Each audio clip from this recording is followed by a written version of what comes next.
ini sudah mungkin masih di perjalanan. Pak Lavi Prataman. Malam Prof. Masih pada di perjalanan ya, Ibu Isela.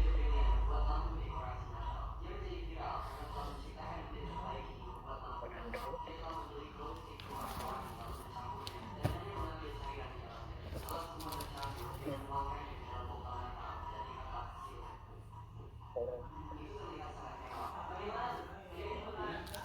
Makasih siapa di sini? Dokter Ade Prof. Sudah hadir belum? Oh, ada.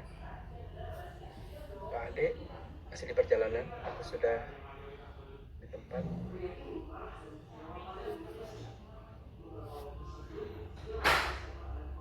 Masih.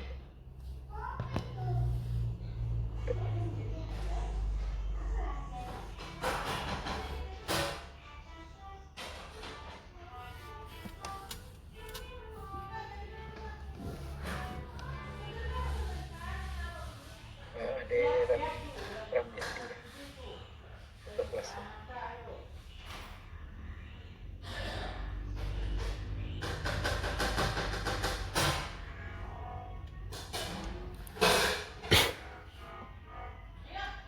Pak Andrew. Andre di Bandung. Luar Bandung. Di Bandung Prof. Di Bandung ya. Dokter Linda. Bukan Prof, saya ekonomi. Saya kerja di AS. Oh iya. Magister rumah sakit. Kadernya di rumah sakit ya.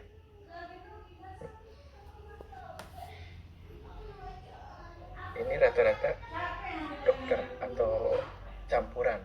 Ada berapa persen? Ada perawat juga biasanya? Campuran Prof. Ya, bercampur ya. Tapi ada yang banyak yang sudah senior kayaknya ini. Kelas mana itu?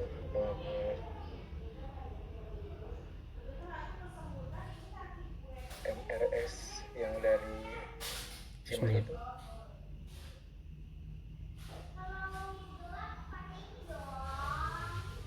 Itu mah banyak yang masih koas.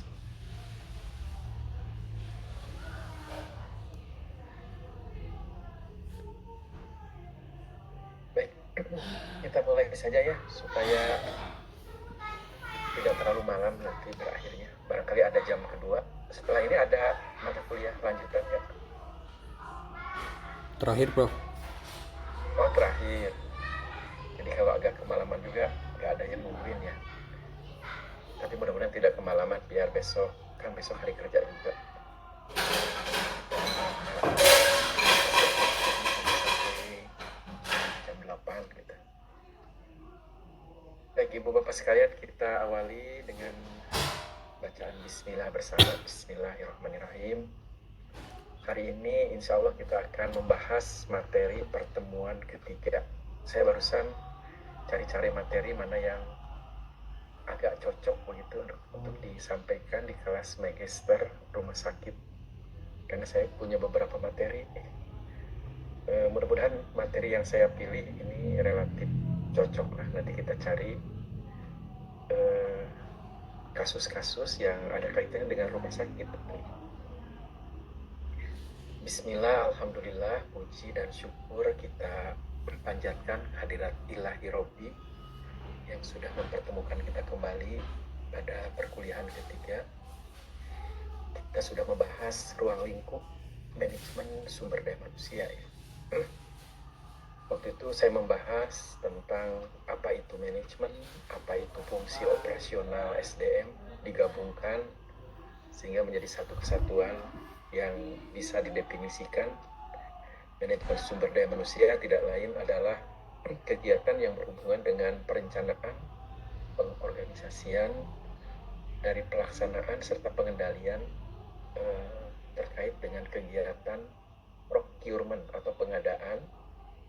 kemudian development, pengembangan, kompensasi, pemberian imbalan, integrasi, penyatuan dua kepentingan antara yang memberi pekerjaan dengan yang diberi pekerjaan.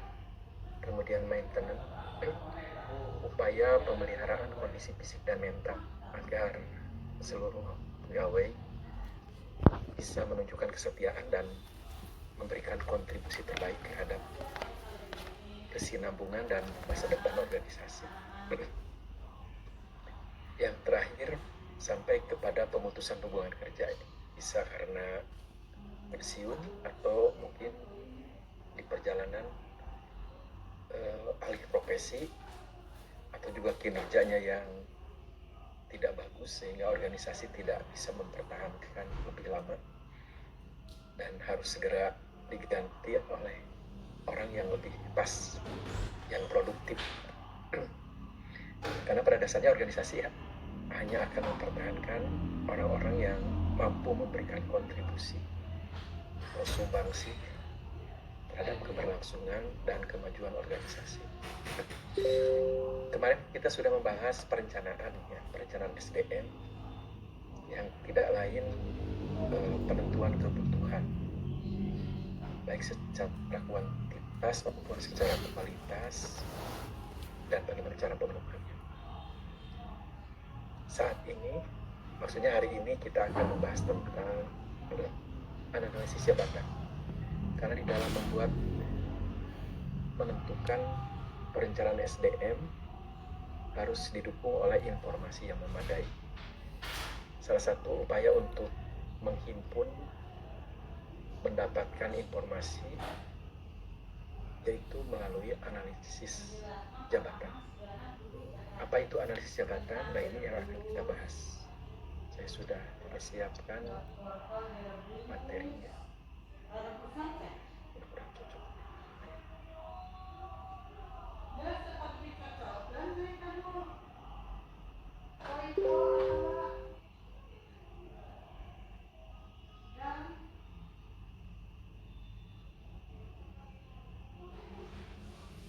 Materinya, analisis itu proses menelaah, meneliti secara seksama dari setiap jabatan yang ada dalam organisasi, sehingga memungkinkan dalam hal ini manajer SDM untuk memiliki data yang lengkap tentang ruang lingkup pekerjaan dari masing-masing bagian terkait dengan lamanya waktu pengerjaan, tingkat kesulitan, resiko yang dihadapi, yang kesemuanya itu akan dijadikan dasar untuk menentukan siapa yang pantas menduduki jabatan tersebut, yang dihubungkan dengan kualifikasi atau persyaratan minimal yang harus dimiliki oleh si pemangku jabatan.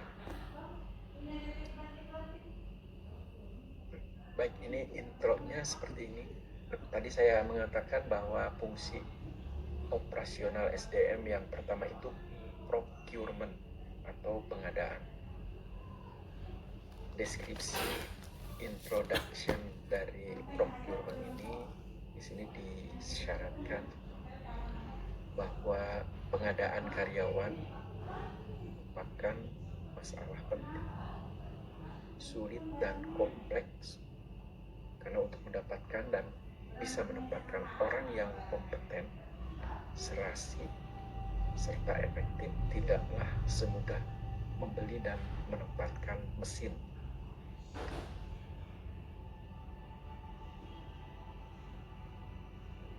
Pengadaan karyawan harus didasarkan pada prinsip apa baru siapa. Maksudnya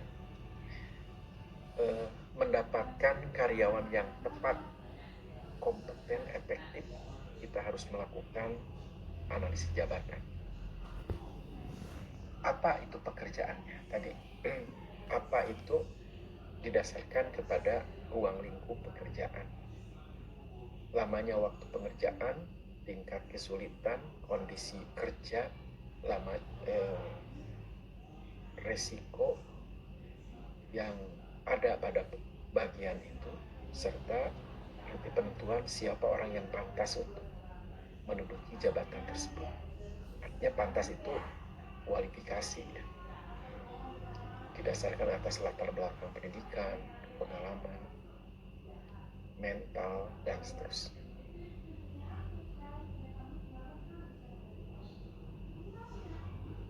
Nah, ini dibahas apa itu artinya terlebih dahulu menempatkan pekerjaan-pekerjaannya berdasarkan urian pekerjaan.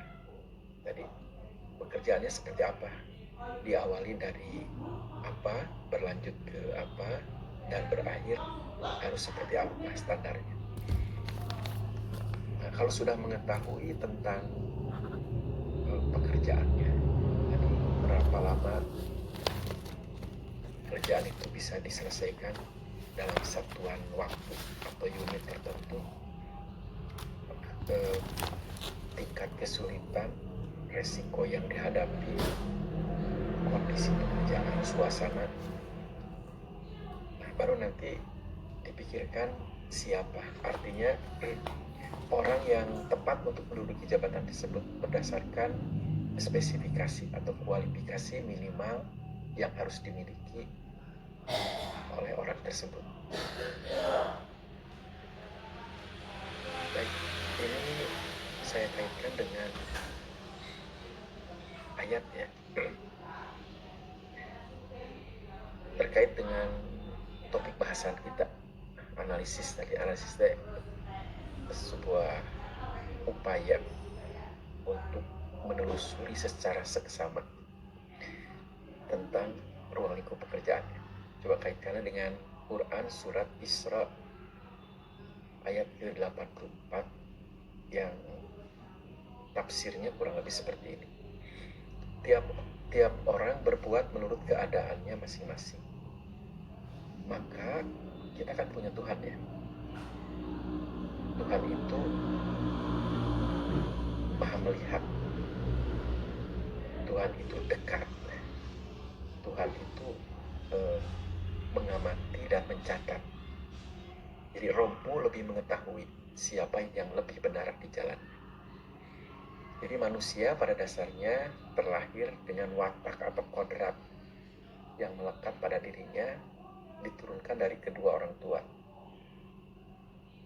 Kemudian nanti dalam perjalanan hidupnya, kan orang tua kita mendidik kita begitu. Setiap orang tua menginginkan kita memiliki kebiasaan-kebiasaan yang positif, menghargai waktu, rajin, rapih, teliti, tanggung jawab kan gitu. Itu pola didik dan beretika, santun, kemudian berempati, peduli kan begitu ya. Kemudian beranjak usia semakin dari balita ke anak-anak, disekolahkan, dititipkan di lembaga pendidikan, dan kesemuanya akan membentuk karakter. Selain di lembaga pendidikan, semakin beranjak dewasa, kita bergaul dengan komunitas mana kan, yang kesemuanya tadi berperan terhadap pembentukan karakter. Dan karakter ini nanti akan terefleksi dari perilaku, sikap dan perilaku. Makanya di sini dikatakan tiap-tiap orang akan berbuat menurut keadaannya masing-masing, didasarkan atas tadi pembentukan tadi, dari mulai watak ya, kemudian dari hasil proses penanaman didikan orang tua, lembaga formal di mana kita dititipkan, dengan siapa kita berkomunitas sampai saat ini, dan itu pasti akan mempengaruhi apa yang biasanya kita lakukan, berbuat menurut keadaannya masing-masing. Artinya manusia itu memiliki tidak semata-mata aku ciptakan jin dan manusia, khusus kepada jin dan manusia ya, melainkan untuk beribadah kepada. Beribadah ini menjalankan perintahnya dan taat untuk tidak melanggar aturannya. Kalau kita bekerja sesuai dengan profesi masing-masing, ada yang di bagian keuangan, ada yang di bagian kepegawaian, ada tenaga medis, ada dan lain sebagainya. Nah, apapun yang kita lakukan, nah itu yang disebut dengan berbuat menurut keadaan. Apakah kita termasuk orang yang teliti, orang yang rapih, orang yang perfect, sempurna gitu, atau orang yang hanya sekedar menggugurkan kewajiban aja. Ada juga yang begitu. Jadi semuanya dalam pengamatan dan penilaian. Yang kesemuanya apa yang kita lakukan itu nanti akan menjadi sosok pribadi kita. Apakah kita termasuk orang yang nanti mengarah kepada amal soleh, atau ala kadarnya, atau mungkin hanya sekadar menggugurkan kewajiban. Makanya di sini Allah menilai siapa yang lebih benar di jalannya. Kalau ibadah itu kan sebetulnya kita melakukan hablu minallah, hablu minanas, menjalankan apa yang Allah perintahkan dan menjauhi larangannya. Termasuk tadi kita tercipta sebagai makhluk sosial, dan amal soleh itu akan bisa kita kumpulkan kalau kita bisa berbuat baik terhadap lingkungan, utama terhadap sesama manusia. Kalau berprofesi sebagai dokter, ya tugasnya memberikan jasa kesehatan ya. Sebagai perawat juga memberikan pelayanan dalam upaya untuk membantu orang mendapatkan pelayanan dari yang sakit menjadi sembuh, sehat kembali.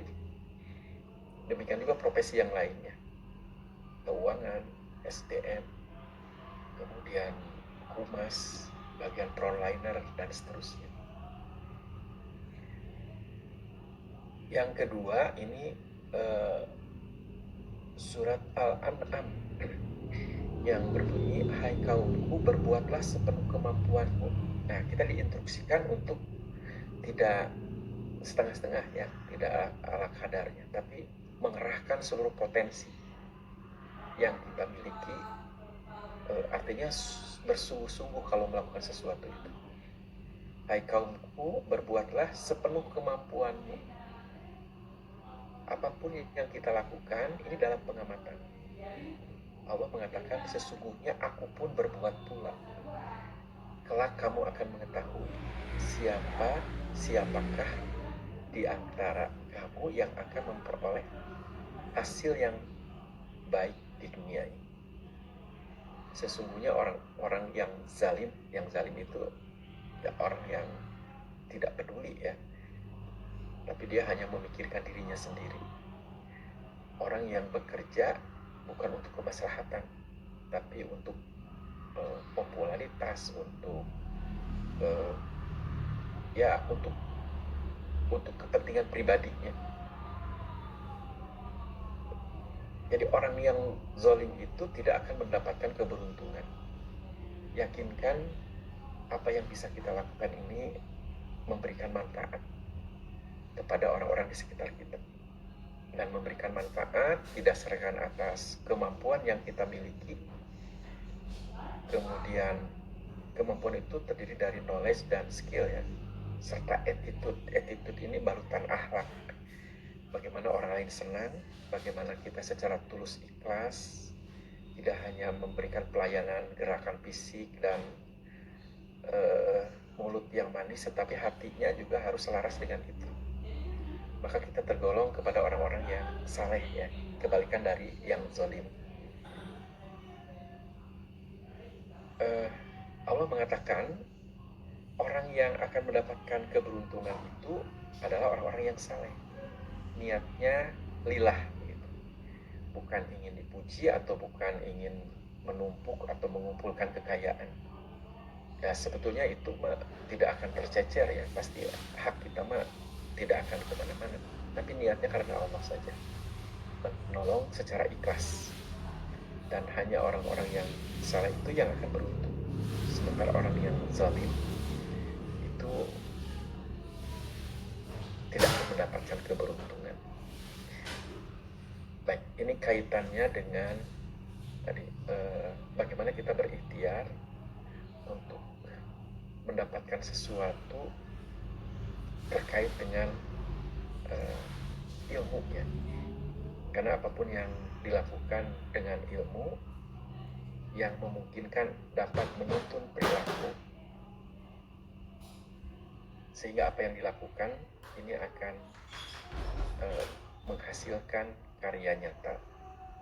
Dan muaratnya tetap kalau ingin menjadi amal soleh itu niatnya lillah. Lillah itu tidak pamrih. Dan tidak usah khawatir ya. Kalau udah jadi dokter spesialis, jangan hitung-hitungan biaya kuliah saya itu mahal. Sehingga saya harus mendapatkan yang lebih tinggi dari apa yang saya sudah keluarkan. Itu namanya pamrih.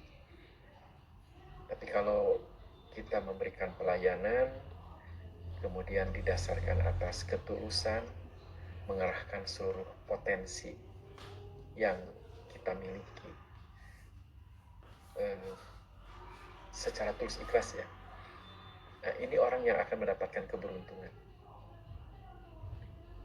Baik, kita masuk ke definisi analisis jabatan. Ini banyak beberapa ya. Kita jadikan rujukan saja. Kalau menulis tesis nanti ambil minimal 3. Kemudian kalau sudah mengambil rujukan ya harus disimpulkan begitu. Intisari dari beberapa rujukan yang kita kutip di atasnya. Baik, kita satu-satu logikakan. Analisis jabatan tidak lain adalah proses mengumpulkan, mencatat, serta mempelajari berbagai informasi yang berhubungan dengan pelaksanaan dan tanggung jawab dari suatu jabatan tertentu.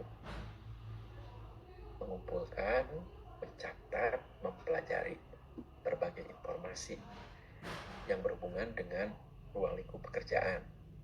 Jadi bagaimana pelaksanaan dan tanggung jawab dari jabatan tersebut. Itu definisi pertama. Yang kedua, analisis jabatan adalah proses penyelidikan, penelitian secara sistematis untuk memperoleh informasi tentang pekerjaan dan pekerjaannya. Maksudnya, nanti siapa yang pantas melakukan pekerjaannya itu.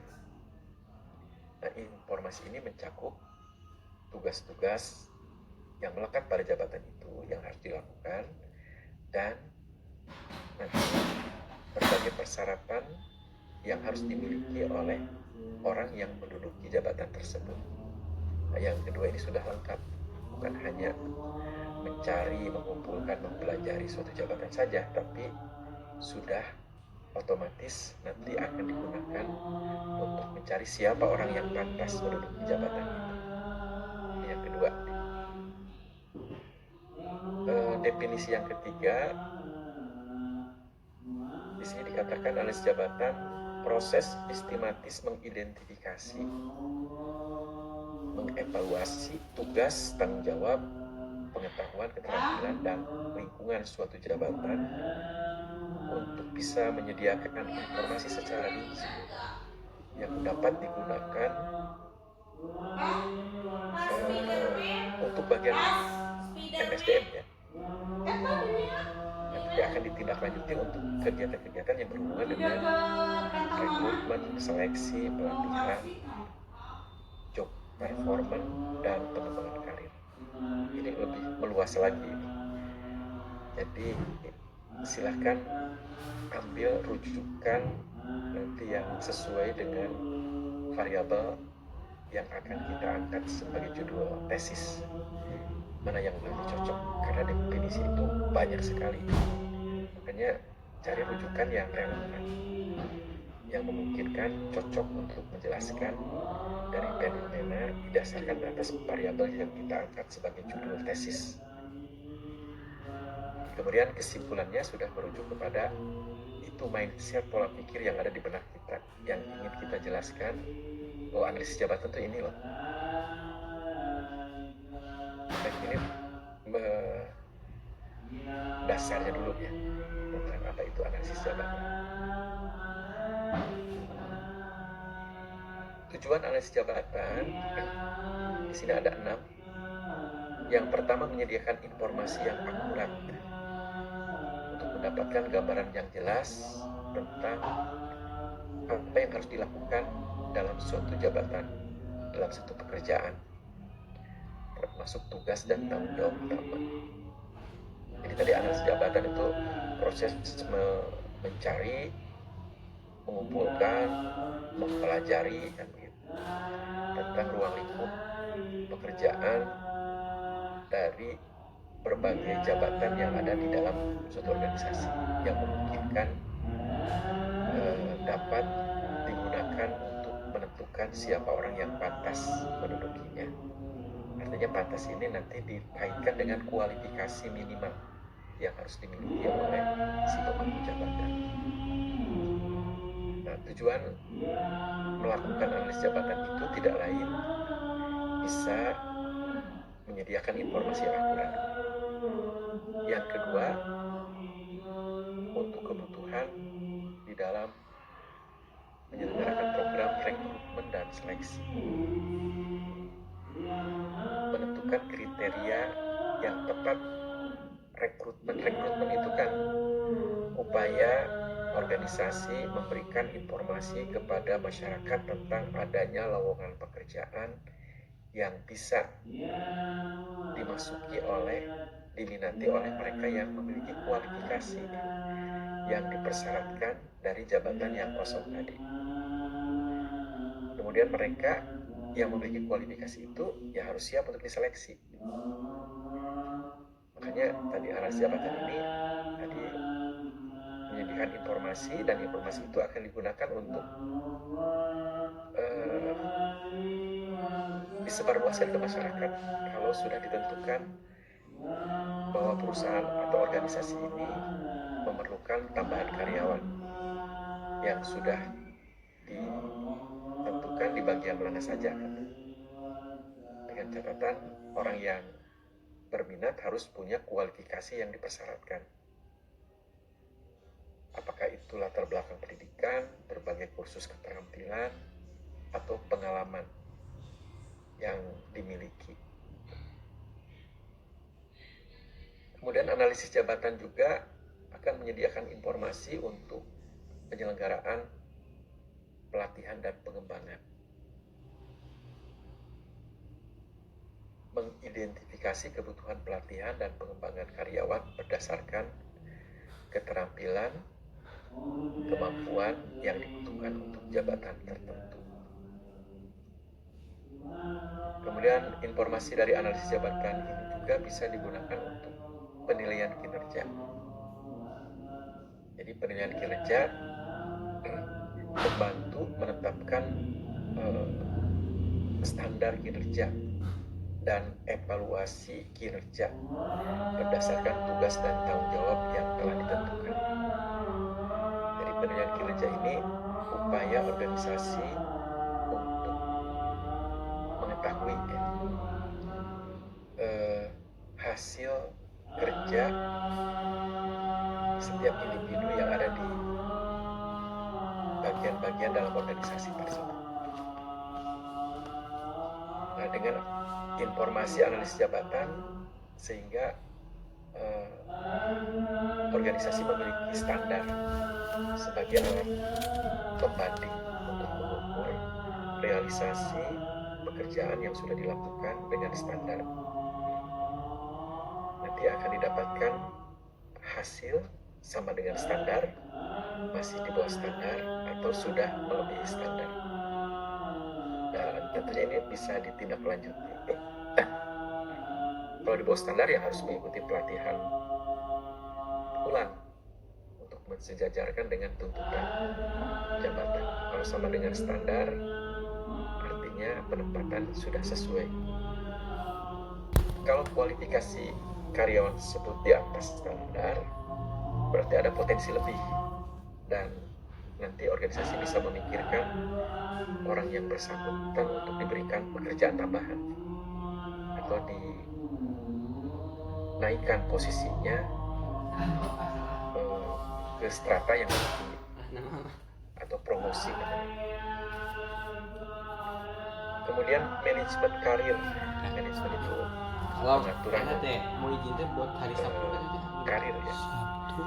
memberikan dasar pengembangan Ada karir maaf apa ya? Dua dan hari perencanaan Itu suksesi maksudnya sekarang di masa Sabtu Minggu. dalam Besok Sabtu organisasi. kan. Iya Sabtu sekarang kita kasih buat hari Sabtu doang teh Cina. Ya, karena idealnya apa mas ya, setiap 2 hari. individu punya cita-cita ya untuk menduduki posisi-posisi yang lebih menjanjikan, peningkatan derajat status sosial. Kalau dilihat dari hierarki kan ada kepala seksi, kepala bagian, kepala biro. Nah, itu jenjang hierarki yang ada di dalam struktur organisasi. Jadi organisasi harus memfasilitasi gitu, membuka peluang lebar-lebar kepada mereka yang memang memiliki cita-cita untuk meningkatkan karirnya. Kemudian evaluasi dan desain ulang pekerjaan. Pekerjaan itu memang diharapkan dari waktu ke waktu harus menunjukkan yang lebih praktis, maksudnya simpel tetapi kualitasnya lebih bagus. Kalau pekerjaan itu dilakukan berulang, akan menemukan metode yang lebih praktis tapi tidak mengurangi kadar kualitas dan bisa dilakukan secara cepat dengan kualitas yang sama atau melebihi. Nah, itu desain ulang pekerjaan, membantu dalam merancang ulang pekerjaan untuk meningkatkan efisiensi dan efektivitas. Itu tujuan dari analisis jabatan. Ini ada pentingnya analisis jabatan, ada gambar. Tadi analisis jabatan itu menyediakan informasi sekurang-kurangnya 2 produk utama, yaitu uraian pekerjaan dan spesifikasi pekerjaan. Di mana kedua informasi ini tentunya sangat berguna untuk pelaksanaan fungsi operasional SDM dari mulai perencanaan sampai ke pemutusan hubungan kerja ya, atau hubungan serikat kerja. Saya sudah membahas ruang lingkup manajemen sumber daya manusia. Perencanaan SDM itu tidak lain adalah upaya penentuan kebutuhan sumber daya manusia, baik secara kuantitas maupun secara kualitas, dan bagaimana cara pemenuhan. Perekrutan nanti kita akan bahas setelah ini. Rekrut itu menarik itu bukan memaksa tapi memikat, seperti magnet. Kalau memikat berarti organisasi harus punya daya pikat. Umumnya karyawan atau tenaga kerja terpikat karena kompensasinya yang merefleksikan keadilan dan kelayakan. Kemudian peluang karir dan berbagai harapan lain yang akan bisa memfasilitasi ekspektasi supaya setiap individu itu kan ingin sejahtera ya. Apakah dengan bergabung terhadap organisasi itu ekspektasi kesejahteraan di masa datangnya bisa terpenuhi, terfasilitasi oleh organisasi tersebut. Nah, itu daya pikat atau magnet. Pada saat organisasi menginformasikan membutuhkan tenaga kerja, maka daya pikat ini luar biasa. Tapi daya pikat ini hanya memikat orang-orang yang punya kualifikasi unggul sesuai dengan persyaratan dari jabatan yang harus segera diisi. Itu rekrutan ya. seleksi, mereka yang sudah tertarik ingin bergabung dengan organisasi ya harus siap bersedia untuk diseleksi. Jadi seleksi itu penyortiran. Dari sekian peminat nanti akan dipilih mana yang paling cocok untuk diambil sebagai karyawan atau tenaga kerja. Tadi baik itu perencanaan, perekrutan, ini membutuhkan informasi ini ya. Misalnya perekrutan tadi, informasi yang diberikan di sana, informasi tersebut terkait dengan jabatan apa yang kosong. Kemudian spesifikasi itu kualifikasi minimal apa yang harus dimiliki oleh yang berminat. Nah, informasi ini kan berguna untuk perekrutan. Demikian juga seleksi. Seleksi jabatan, maksudnya kurikulum vitae yang masuk ke perusahaan yang sudah jelas peruntukannya dia menginginkan di bagian apa. Nanti bahan yang akan dijadikan standar untuk penyeleksian ini kaitannya dengan kualifikasi, baik itu ujian tertulis, kemudian wawancara, psikotes, semuanya diarahkan kepada kualifikasi, baik itu pengetahuan dasar, keterampilan yang harus dimiliki, attitude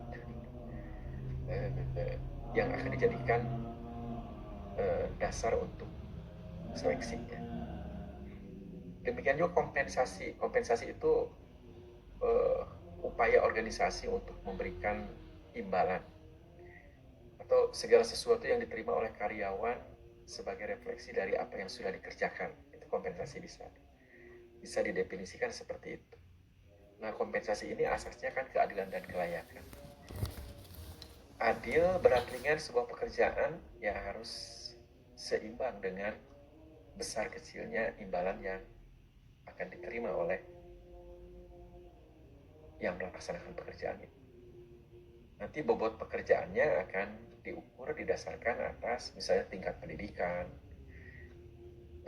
kompensasi yang akan diterima maksudnya ya. Tingkat pendidikan seperti misalnya orang yang punya kualifikasi S3, S2, S1, D3 itu kan beda. Nanti akan dijadikan dasar untuk penentuan standar gaji. Demikian juga tentang tadi tingkat kesulitan, resiko yang melekat pada jabatan itu,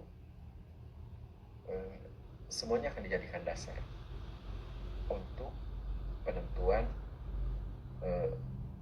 besarnya kompensasi. Semuanya merujuk kepada informasi, uraian pekerjaan, dan spesifikasi pekerjaan. Demikian juga pelatihan dan pengembangan. Mereka yang belum mencapai standar kualifikasi di mana tuntutan pekerjaannya lebih tinggi, maka orang tersebut harus di-upgrade didasarkan atas tuntutan pekerjaan. Jadi pelatihan dan pengembangan ini akan digunakan untuk peningkatan kualifikasinya, sehingga memungkinkan karyawan atau pegawai yang belum mencapai standar harus di-upgrade ulang, baik pengetahuan maupun keterampilan. Pengetahuan dan keterampilan seperti apa? Ya, didasarkan atas spesifikasi pekerjaan. Job performance, penilaian kinerja, ini pun nanti yang menilainya harus memiliki kualifikasi yang relevan, kan begitu. Demikian juga standar-standar yang akan dijadikan ukuran untuk mendeteksi apakah seorang karyawan atau pekerja mampu melaksanakan pekerjaan sesuai dengan standar atau tidak. Ini didasarkan atas kualifikasi ya, spesifikasi pekerjaan. Kalau dibahas semuanya bisa habis waktunya ya. K3 itu program keselamatan dan kesehatan kerja. Nah, program ini ditujukan untuk meyakinkan bahwa setiap karyawan, pegawai, tenaga kerja yang dipekerjakan tidak merasa khawatir pada saat melaksanakan pekerjaan akan berdampak terhadap gangguan kesehatan. Ya, lebih parahnya lagi akan menjadi ancaman bagi keselamatan, cedera, bahkan kehilangan nyawa. Makanya program ini harus dimiliki oleh organisasi, utamanya organisasi-organisasi yang memang rentan terhadap terjadinya gangguan kesehatan, musibah, kecelakaan. Ini pasti didasarkan pada pekerjaan dan spesifikasi pekerjaan.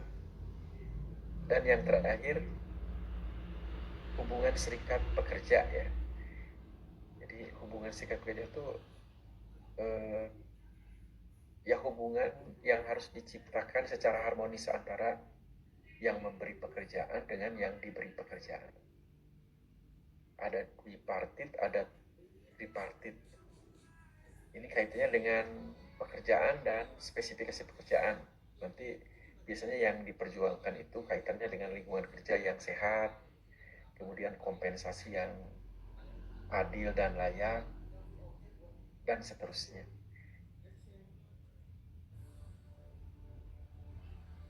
Baik, beralih ke submateri berikutnya. Ini analisis jabatan hendaknya merefleksikan yang memungkinkan dapat memberikan informasi seperti poin-poin berikut ya. Nanti diharapkan dari hasil analisis jabatan ini bisa didapatkan informasi terkait dengan lamanya waktu yang diperlukan untuk menyelesaikan pekerjaan tersebut.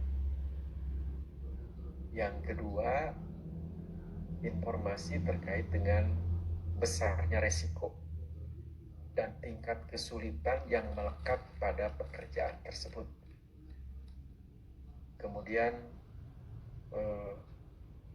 informasi yang terkait dengan berbagai tugas yang serumpun yang dapat dikelompokkan untuk mempertimbangkan jenis-jenis suatu pekerjaan. Misalnya bagian personalia atau bagian manajer sumber daya manusia ya, atau human capital ya. Pekerjaan-pekerjaan yang serumpun bisa dikelompokkan dalam satu departemen. Misalnya bagian SDM itu pekerjaannya dari mulai rekrutmen, seleksi, penempatan, kompensasi, penentuan tadi bonus, kemudian maintenance, pemeliharaan, dan lain-lain. Itu pekerjaan yang bisa dikelompokkan dalam satu rumpun. Kemudian yang keempat, merancang pekerjaan sehingga kinerja karyawan dapat ditingkatkan. Ya, idealnya pekerjaan itu memang bisa dipilah menjadi pekerjaan yang lebih detail dan rinci.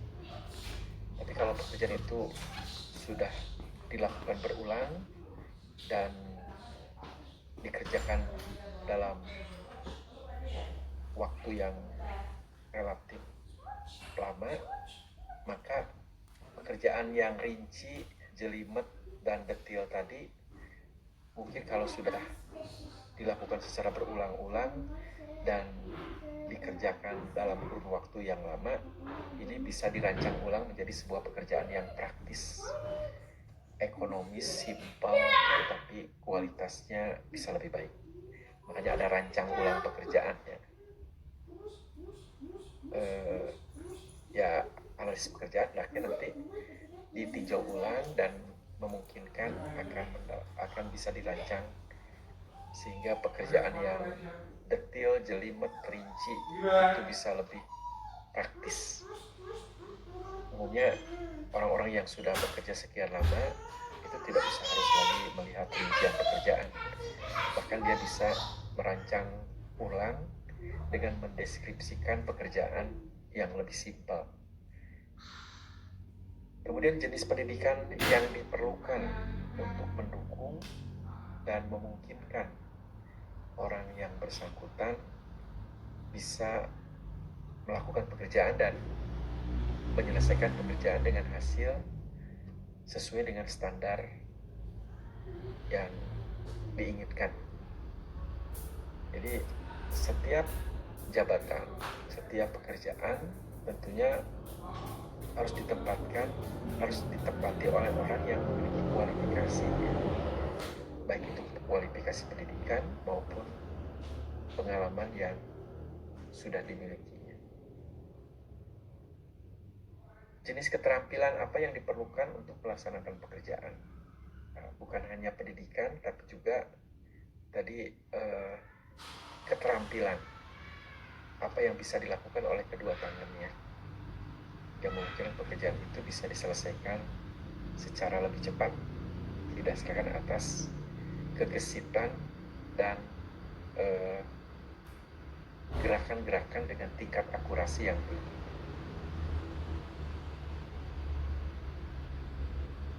Prosedur di dalam melaksanakan analisis jabatan ini sama halnya dengan membuat tesis ya, atau disertasi di level strata 3.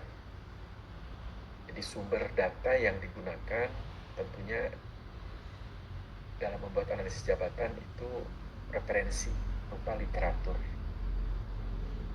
buku-buku yang mutakhir ya, yang kekinian, sehingga memungkinkan apa yang kita akan rancang ini betul-betul up to date. Kemudian observasi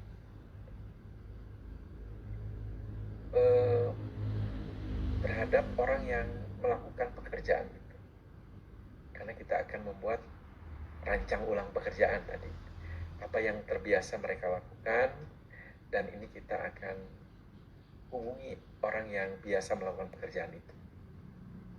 Selain pegawainya juga atasan, apakah supervisor, mandor atau penyelia ya, yang akan kita konfirmasi antara informasi yang didapatkan baik itu dari literatur, pegawai yang bersangkutan, dengan atasan yang biasa menilai dan ya mengkonsumsi apa yang menjadi laporan para bawahannya.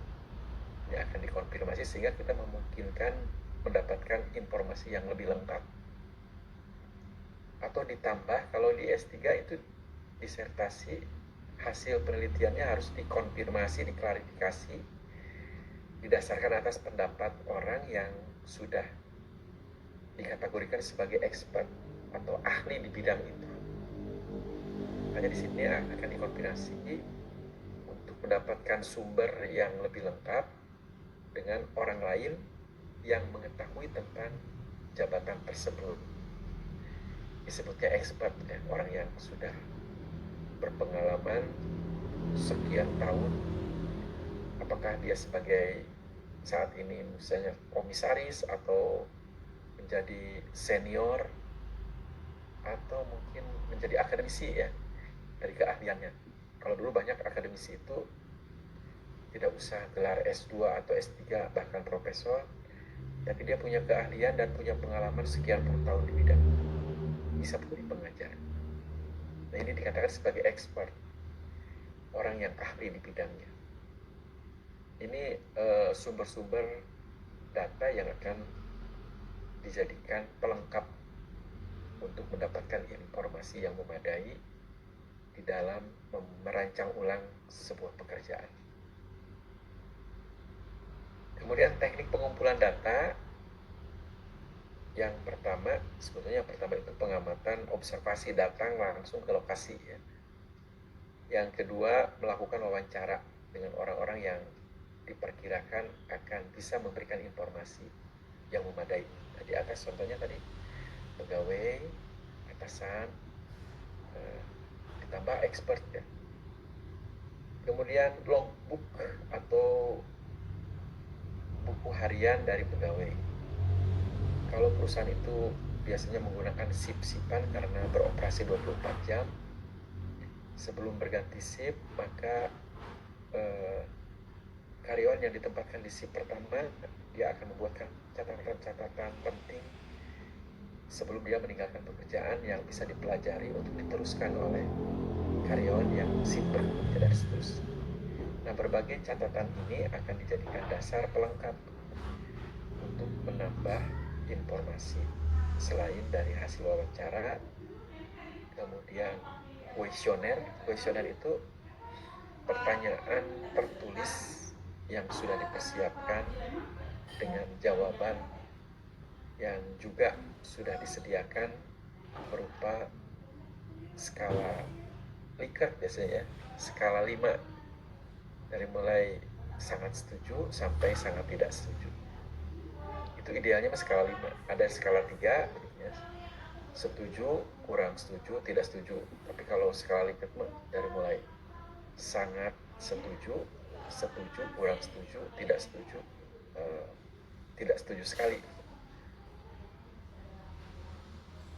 Itu ya, lengkap ya, observasi, wawancara, logbook, dan kuesioner. Itu teknik pengumpulan data. Sumber informasinya didapatkan dari tadi, baik itu dari literatur, dari orang yang bersangkutan melalui wawancara. Kalau wawancara tidak memadai, ya lengkapi dengan kuesioner didasarkan atas indikator-indikator dari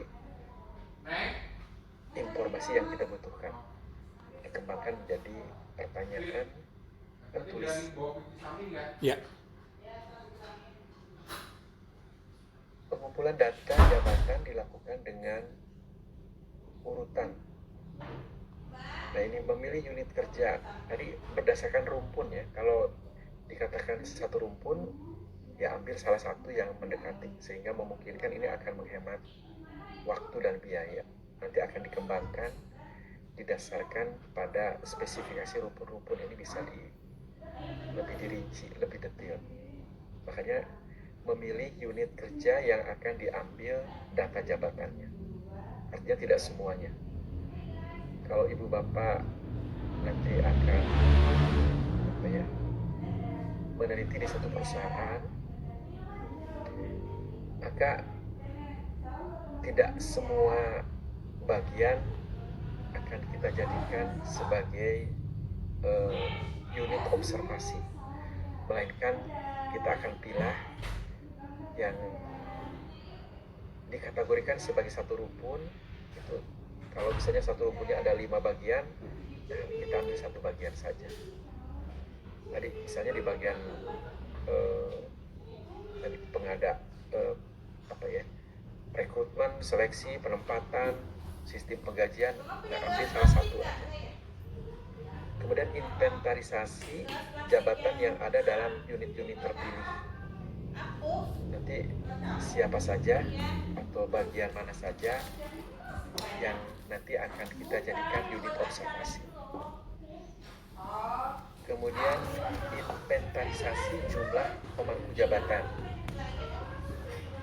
Selanjutnya menentukan jumlah sampel. Nanti dari sekian jabatan yang akan kita pilih yang memungkinkan dapat merepresentasikan dari jabatan-jabatan yang ada. Atanya besok jam berapa jadi? Ini untuk menghemat waktu dan biaya ini biasa. Oke, rumahnya. Memilih nama pemangku jabatan sebagai sampel. Apa-apa? Nah, ini disebutnya apa ya? Pasti IPA. Kita akan memilih didasarkan atas persyaratan yang memungkinkan informasinya bisa didapatkan secara lengkap.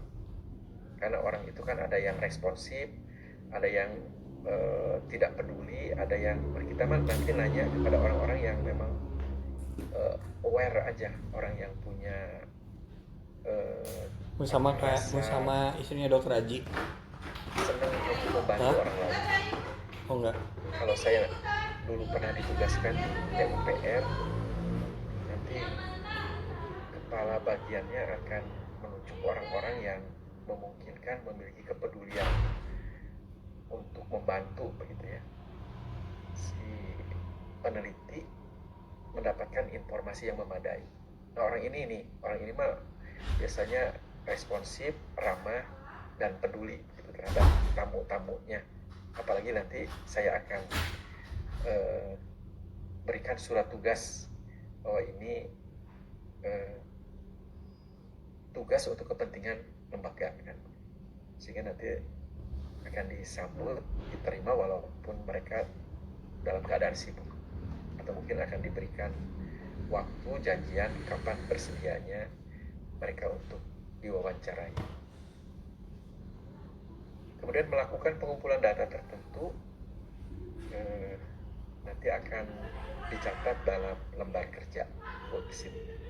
Ini mah pengumpulan data jabatan. Nanti dalam penyusunan tesis pun demikian ya.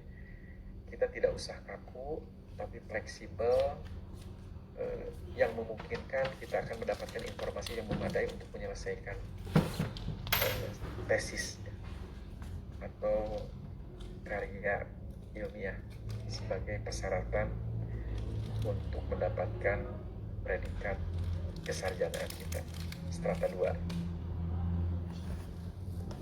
Penyajian hasil analisis jabatan dalam bentuk, ini dua produk utamanya adalah job description dan job specification.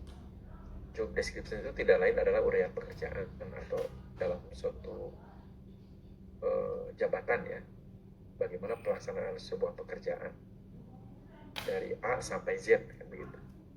Seperti apa melakukannya sehingga memungkinkan akan bisa terdeteksi bagaimana pekerjaan itu dilaksanakan, lamanya waktu pekerjaan, tingkat kesulitan dan risiko yang dihadapi. Yang kesemuanya akan dijadikan dasar untuk membuat persyaratan jabatan. Siapa orang yang pantas, sanggup melaksanakan pekerjaan itu.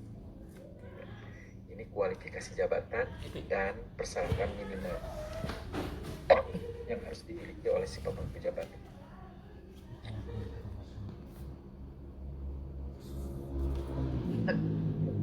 Produk tambahan lain dari hasil analisis jabatan, kita juga bisa mendapatkan informasi yang akan dijadikan dasar untuk klasifikasi jabatan. Klasifikasi jabatan tadi memilah-milah jabatan, misalnya bagian produksi atau apa ya, direktur produksi, direktur kemasan, direktur keuangan, bisa dipilah-pilah didasarkan atas departemen atau bagian.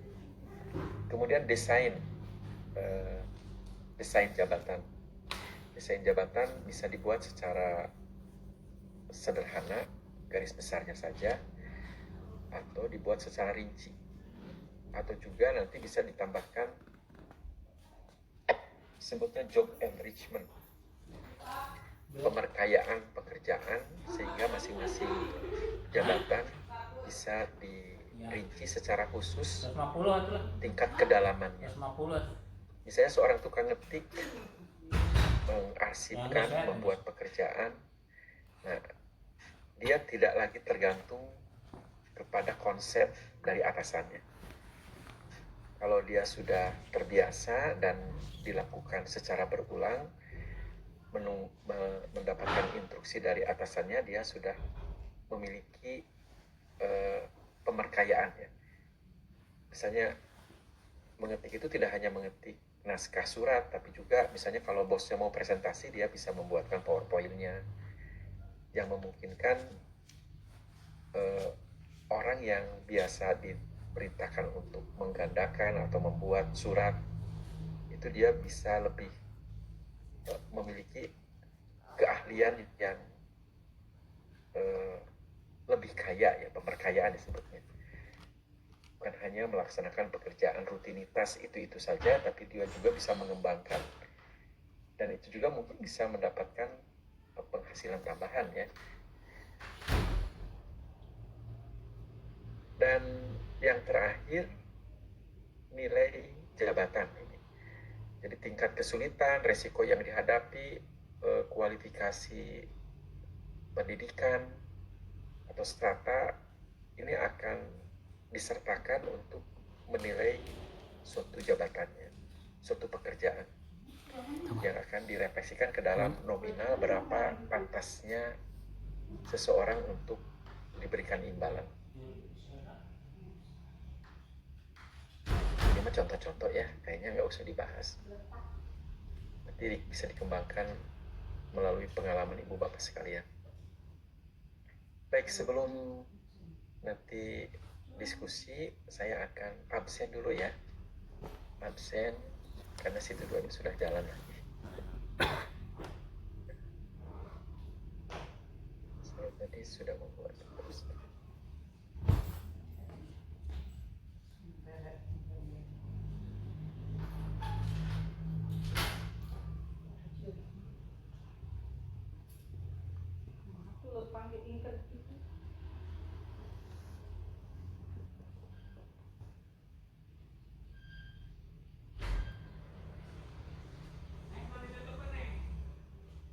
Apa yang saya sebut nyaut aja Pak ya.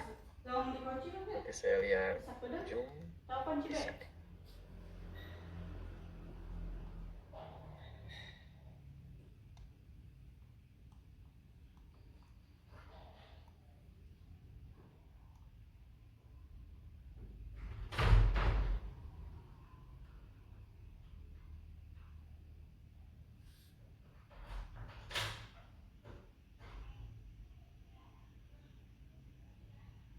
Baik, yang pertama Ibu Sabila ada? Ada ya. Saya lewat dulu. Ibu Alzaria Ramadhani Zul. Ini Bapak Ibu ya? Hadir Pak. Cewek Pak. Mana wajahnya nggak ada? Ada juga Oh. backgroundnya. Maaf lagi di perjalanan Pak. Oh iya, iya. Ibu Anissa. Izin hadir. Oh iya, iya. Coba Bu sekali lagi. Yang mana? Izin hadir. Oh iya.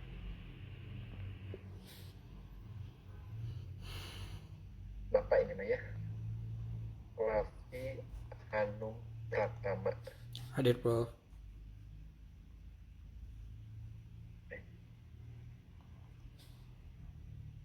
Bapak Muhammad Goldi Fikri. Hadir Pak. Ya, Ibu Marcella Zen. Hadir Pak. Bapak Yudi Permadi Suparman. Hadir Pak. Ibu Peti Siti Fatimah. Hadir Prof.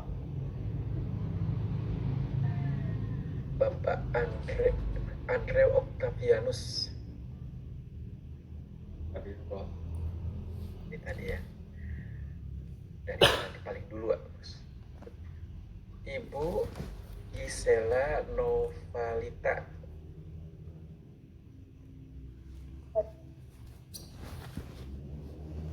Ada. Tapi sinyalnya kurang bagus ya. Ya. Suara saya kedengaran ya Bu ya? Pak Gilang Muhammad Fauzan. Hadir Prof. Bapak Ade. Hadir Prof. Ibu Bapak ya. Bapak Roni Pandiaksa. Hadir Prof. Ibu Ripka Anggraini Amin. Saya lewat dulu ya.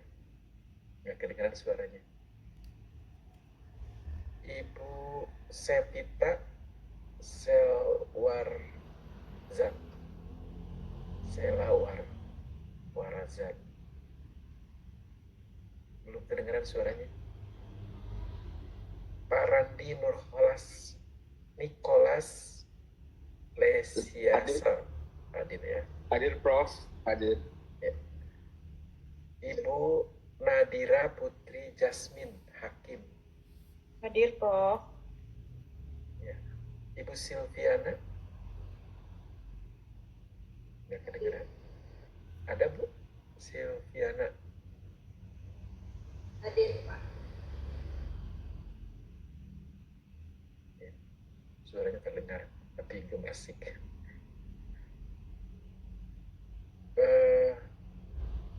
Ini Syafanisha, Ibu kayaknya. Syafanisha Alivia Syafira. Hadir, Prof. Ibu Indah Melisa. Izin hadir, Prof. Ya, jelas teman di Bandung kayaknya dekat ujung Berung. Ibu Siti Nur Walisa. Hadir, Pak. Ya. Bu Rani Monika. Hadir, Prof. Sudah semua ya. Ibu Dikunci. Fitria Puspita Arum. Rumahnya dikunci. Hadir, Pak. Maaf, gelap lagi di perjalanan. Ya. Ini orang sibuk semua, banyak yang lagi perjalanan. Saya ulangi, Ibu Sakita ada nggak? Ibu Rifka Anggraini. Sudah ya. Ibu Salsabila. Jam Sudah. Saya 8 set Maret. simpan presensi. Hajatannya di mana? Hadir 20. Oh, belum di-update ya. Ada yang nggak tahu nih, yang tidak menyaut mau diapain, mau diizinin atau mau disakitin. Disakiti. Nah, sudah jadi kosongkan dulu. Sekarang kita masuk ke, masih ada waktu tuh. Silakan ada yang mau menyampaikan sesuatu dari apa yang saya bahas tadi. Masih ada waktu. Pak, saya boleh bertanya nggak? Ya, boleh. Boleh bertanya. Jadi kalau seandainya ini untuk proses rekrutmen di dalam SDM, kalau seandainya dilakukan fit and proper test, ternyata saat dites itu yang nilai tertingginya terpilih untuk menduduki suatu jabatan yang sedang direkrutmenkan. Dan ternyata yang terpilih itu menolak untuk mendapatkan jabatan tersebut. Dan ternyata mendapatkan SP, apakah itu dibetulkan dalam manajemen SDM? Itu mungkin pertanyaan yang pertama. Yang kedua, jika misalkan suatu karyawan, seorang karyawan sedang mendapatkan SP, lalu dia mengundurkan diri, apakah itu diperbolehkan dan bisa mendapatkan paklaring atau memang harus menunggu sampai SP itu selesai? Itu aja Pak, terima kasih. Baik, ini di organisasi apa Bu? Di bank? Di rumah. Di rumah sakit. Ya. Begini, surat perintah kan rekrutmen, seleksi, penerimaan ya. Kalau sudah dinyatakan diterima, apakah ada kontrak kerja? Kalau Ada. biasanya perjanjian kerja itu tatkala karyawan tersebut sudah mendapatkan fasilitas, apakah dia diikut sertakan dalam pendidikan dan pelatihan selama kurun waktu tertentu, dan sebelum mengikuti pendidikan dan pelatihan dia harus menandatangani surat perjanjian. Kalau di perguruan tinggi misalnya ada dosen baru mengajar tapi masih statusnya asisten, kemudian dia direkomendasikan untuk mengikuti pendidikan lanjut, apakah mendapatkan beasiswa dari pemerintah atau dibiayai oleh institusi yang bersangkutan. Itu nanti dia harus menandatangani perjanjian ya, 2N+1. Nah kalau misalnya baru direkrut kemudian diberikan tugas ada penolakan, kan sebetulnya itu masih hak dari karyawan yang baru diterima begitu, karena dia belum ada ikatan apapun. Kalaupun menolak, ya berarti dia akan bersedia untuk tidak bekerja di situ. Menolaknya argumentasinya seperti apa? Apakah tidak sesuai dengan latar belakang pendidikannya? Kan pada saat dia melamar, dia menginginkan di jabatan apa? Setelah diseleksi lolos, masa menolak. Ini contoh kasusnya harus lebih spesifik. Gimana Bu Pita? Ya, misalkan begini, di rumah sakit itu sedang membutuhkan misalkan kepala ruangan. Nah, kita mengambil dari ruangan tersebut anggota dari sana. Sudah dilakukan tes segala macam, ternyata yang nilainya bagus itu menolak gitu. Karena dia menolak, jadi mendapatkan SP, apakah itu dibetulkan dalam manajemen SDM atau tidak gitu Pak? Ya, yang pertama perusahaan kan atau organisasi punya aturan ya. Orang yang menolak setelah dia lolos dalam kualifikasi fit and proper test, nanti konsekuensinya seperti apa? Tinggal dipanggil aja orang yang bersangkutannya. Kalau misalnya biasanya ada pertimbangan-pertimbangan. Organisasi pun dalam hal ini pimpinan akan mempertimbangkan kalau dia sudah bekerja sekian lama, kondisinya baik, prestasinya juga di atas rata-rata, apalagi setelah melakukan fit and proper test dia orang yang terbaik di antara orang yang ada. Kemudian penolakannya didasarkan atas apa kan begitu?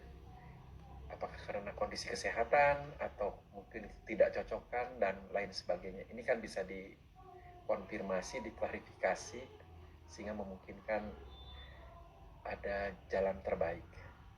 Tidak saklek kan, organisasi juga tidak saklek. Kalau kamu menolak berarti ini tidak menunjukkan kesetiaan terhadap organisasi. Kalau saya melihat di pegawai negeri kemarin waktu ibu saya sakit, ada beberapa orang yang ditunjuk untuk mengikuti pelatihan yang akan ditempatkan di badan anggaran di Pemda.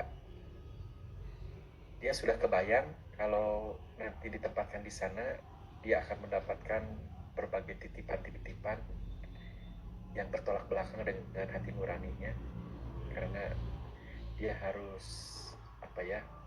membuat anggaran fiktif didasarkan atas orang-orang yang tidak bisa ditolak begitu keinginannya. Dan ternyata ya seperti itu begitu. Karena dia sudah mengikuti pelatihan dan didasarkan atas berbagai aturan bahwa orang-orang yang sudah dinyatakan selesai mengikuti pelatihan ya ditempatkan di sana di badan anggaran itu disebutnya. Nah setelah dideteksi, Pak, saya itu memang melakukan pekerjaan yang bertolak belakang dengan hati nurani saya, dan kalau saya menolak bahkan menyatakan untuk pengunduran diri, maka saya dianggap tidak loyal dan itu melanggar ya kesetiaan ya, atau seperti apa saya juga nggak tahu aturan main di pegawai negeri. Sehingga di dalam kasus itu dia harus berhadapan dengan sebuah permasalahan, istrinya lumpuh dan dokternya juga bingung ini termasuk penyakit apa begitu, karena jenis virusnya juga tidak terdeteksi. Nah setelah dia merenung, dia merasa bahwa apa yang dia lakukan itu bertolak belakang dengan nurani, walaupun mungkin konsekuensinya dia akan kebanjiran rezeki, yang dimana rezeki itu dia mengatakan ini subhat atau haram, yang secara umum dia mengatakan ini haram, karena sebetulnya apa yang saya lakukan ini semuanya fiktif. Artinya ada misalnya salah satu disebutnya dinas gitu, misalnya taruhlah dinas pekerjaan umum, karena dia juga harus membayar tadi ke partai, ke apa sehingga harus merekayasa membuat proyek fiktif, nilainya dibesarkan, dan itu masuknya ke badan anggaran. Jadi perkeliruan itu sebetulnya disadari, dan nanti dampaknya bisa terhadap kesehatan dia, kesehatan keluarganya, kemudian anaknya yang susah diatur dan seterusnya. Itu ya tadi, tidak ada sesuatu yang tidak ada konsekuensi. Pada saat kita melakukan sesuatu yang bertolak belakang dengan nurani, dan itu pasti nanti berakhir di sesuatu penyesalan. Dia mengatakan saya mau mengundurkan diri tapi nggak bisa, karena jadi pegawai negeri ini saya nanti dikategorikan sebagai orang yang tidak loyal, tidak setia terhadap pimpinan dan seterusnya. Itu yang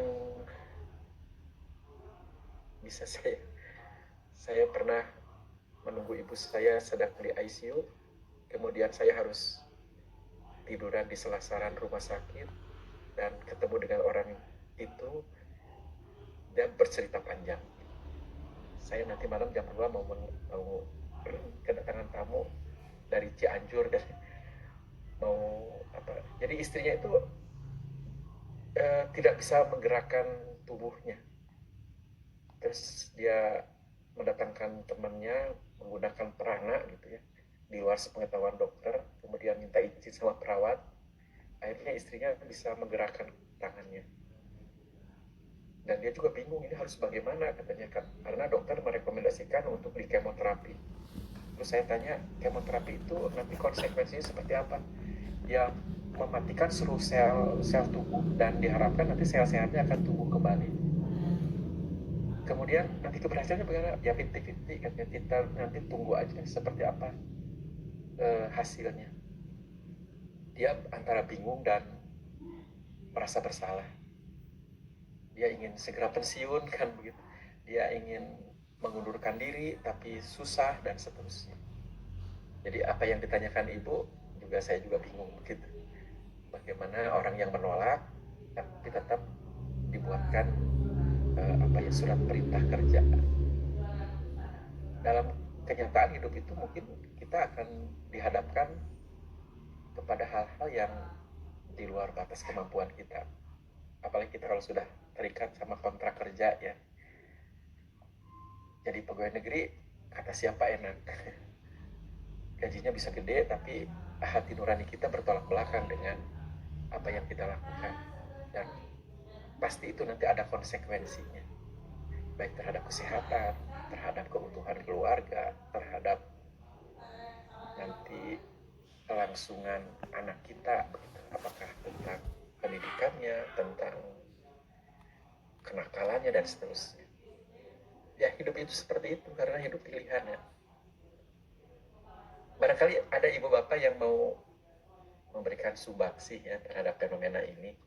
Tadi ibu tadi mengatakan ini terkait dengan fit and proper test untuk menduduki suatu posisi tertentu dan orang yang terpilih itu menolak gitu, jabatan tersebut, tapi perusahaan dalam hal ini rumah sakit tetap memberikan surat perintah kerja terhadap orang tersebut.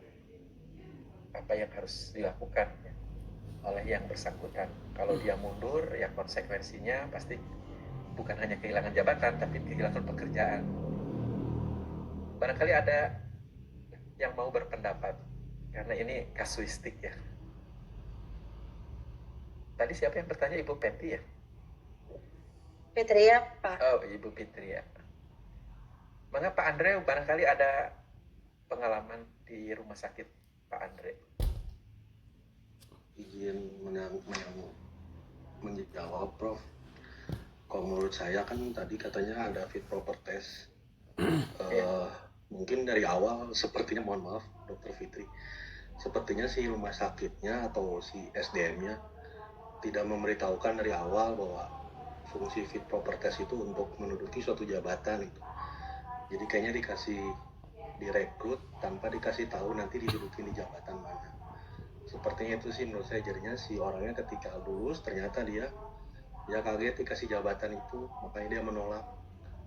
Soalnya pernah kejadian di saya begitu, si SDM-nya salah, tidak memberitahukan posisi, tugas, istilahnya uraian tugasnya, terus tanggung jawabnya apa, target kerjanya apa, ngelapornya ke siapa gitu. Direkrut aja. Ketika dikasih tahu dia udah lulus, tahu-tahu dia jabatannya cukup tinggi, kerjaannya berat, targetnya juga berat, akhirnya belum 2 hari udah mau minta resign gitu. Gitu sih. Jadi sebenarnya dari alur rekrutmen ini perbaikin dulu, terus cara ngerekrutnya, uraian tugasnya juga harus dibuat, nanti dikasih tahu setiap mau ngerekrut. Ya, sudah dikasih tahu sih Pak Andre bahwa Gitu ya? itu rekrutmen itu sudah tahu gitu. Karena memang itu mengharuskan ada yang di fit and proper test, jadi ditunjuk aja yang dikasih siapa saja. Dan Jadi ternyata direkrut baru ya Bu ya? bukan baru, memang karyawan yang ada. Oh, Ya, barangkali yang lainnya. Terima kasih Pak Andre masukannya ini ya. Jadi memang kalau kita diberikan sebuah jabatan naik ke posisi yang lebih tinggi, pasti tuntutan pekerjaan, kemudian kondisi lingkungan ini memungkinkan kita bisa eksis nggak di sana. Jangan-jangan akan menjadi lebih stres ya, karena tingkat penghasilan tidak menjamin kebahagiaan, apalagi penghormatan dari orang di samping kiri kanan kita. Kalau kita tidak sanggup untuk menjalani pekerjaan tersebut, tapi mundur juga konsekuensinya ya pasti ada. Silakan Pak Ade, barangkali Pak Ade mau memberikan pandangan. Ya, baik, terima kasih Pak. Jadi memang di tempat kami juga pernah ada yang seperti ini. Jadi memang ini adalah tanggung jawab sebetulnya dari SDM, manajer SDM pada saat perekrutan pertama kali. Karena biasanya di situ kita ada pokoknya ada syarat dan ketentuan lah kalau diterima. Salah satunya misalkan mau ditempatkan di mana saja, artinya di cabang-cabang dari PT itu. Nah ini kalau menolak, nah itu kan berarti dia harus resign. Nah ini juga sama, kalau misalnya di satu jabatan diminta untuk jadi satu jabatan terus menolak, ya di situ sudah ada ketentuan harus resign. Jadi di sini di manajemen SDM-nya dari awal rekrutmen itu harus dijelaskan bahwa kita punya syarat dan ketentuan. Misalkan kalau misalnya menolak jabatan harus resign. Nah, itu mungkin kalau dijelaskan dari awal si karyawan tidak akan menolak lah, istilahnya udah tahu lah konsekuensi yang harus dihadapi pada saat menerima menjadi pegawai di tempat itu. Justru Pak, sebenarnya saya ada yang mau tanyakan, kalau misalnya sebagai manajer SDM, bagaimana analisis jabatan ini berlakukan pada orang-orang titipan. Misalkan ada yang dari baik itu dari stakeholder, baik dari owner, baik dari mungkin juga ya partai politik, mungkin yang ada yang berpengaruh di situ. Nah ini bagaimana penerapan analisis jabatan pada orang-orang titipan seperti itu, Pak? Terima kasih. Ya, ini memang jawabannya juga tidak akan pas ya, karena banyak titipan itu seperti misalnya kalau di kementerian itu jabatan dirjen itu secara umum tidak karir, tapi titipan dari luar politik, utamanya dari partai ya. Dan ada yang mengatakan untuk sekelas dirjen itu tidak usah harus memiliki background yang relevan, karena di situ jabatan semakin tinggi jabatan itu tidak harus didasarkan pada keahlian yang selaras katanya. Walaupun demikian kan orang itu kan mentalnya berbeda-beda Pak. Ada yang mentalnya double walaupun pekerjaannya dia tidak bisa tertuntaskan dengan baik, tapi dia mengandalkan tadi percaya diri aja, jago ngomong. Tapi saya rasa dampaknya nanti terhadap penyakit itu. Kalau kita mendapatkan amanah tidak dikerjakan dengan sebaik-baiknya, maka kita tidak mau peduli terhadap apa yang menjadi tugas dan tanggung jawab kita, ya konsekuensinya ada.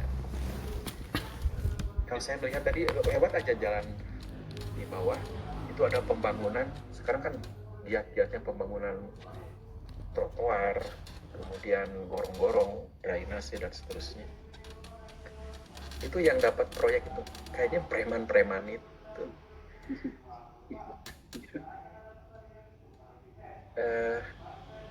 Ya dalam hidup ya pasti kita akan dihadapkan kepada mending kita mah apa yang kita jalankan sesuai dengan kesanggupan dan kemampuan kita. Kalaupun di luar itu, walaupun ada konsekuensi ya harus menolak. Karena nanti kita akan berhadapan dengan sesuatu yang lebih fatal lagi. Saya rasa ini mah udah bukan konsep teori yang menjawab ya. Ya, Ya, saya menanya dari pengalaman ibu bapak sekalian tadi. Terima kasih Pak Ade, kemudian Pak Andrew yang sudah memberikan sumbangsi. Dan saya yakin Ibu Fitria juga punya jawaban tersendiri. Jadi manusia itu pada dasarnya akan dimintai pertanggungjawaban bukan dari segi operasional, dari siratan-siratan berpikir, berbicara itu ada konsekuensi. Kalau kita melakukan sesuatu yang bertolak belakang dari hati nurani, dampaknya pasti akan langsung terasa. Pada saat fase usia 40 saja kita sudah dihadapkan kepada ujian yang merefleksikan dari apa yang sudah kita lakukan semenjak kita akil balik. Tapi kalau sinyal kita tidak peka dan tidak menangkap peringatan-peringatan itu, kita akan dihadapkan kepada permasalahan yang lebih berat sebetulnya. Tapi kalau kita sudah menyadari bahwa kita harus melakukan pembenahan diri, perubahan ke arah yang lebih bagaimana dari sikap kita kalau tidak berupaya untuk mendekatkan diri kepada apa yang diperintahkan oleh Allah, menjauhi larangan-larangannya, kita akan lebih tertib hidupnya. Tapi kalau kita melabrak, melanggar bagaimana aja nanti, maka kehidupan kita akan semakin tidak terarah. Wallahu a'lam bishawab ya, karena masing-masing perjalanan hidup nanti akan bisa dirasakan oleh diri kita sendiri. Yang mudah-mudahan kita tidak dihadapkan kepada ujian yang di luar batas kesanggupan kita untuk menghadapi. Terima kasih Ibu Bapak sekalian, Ibu yang sudah bertanya, Ibu siapa tadi? Ibu Fitri.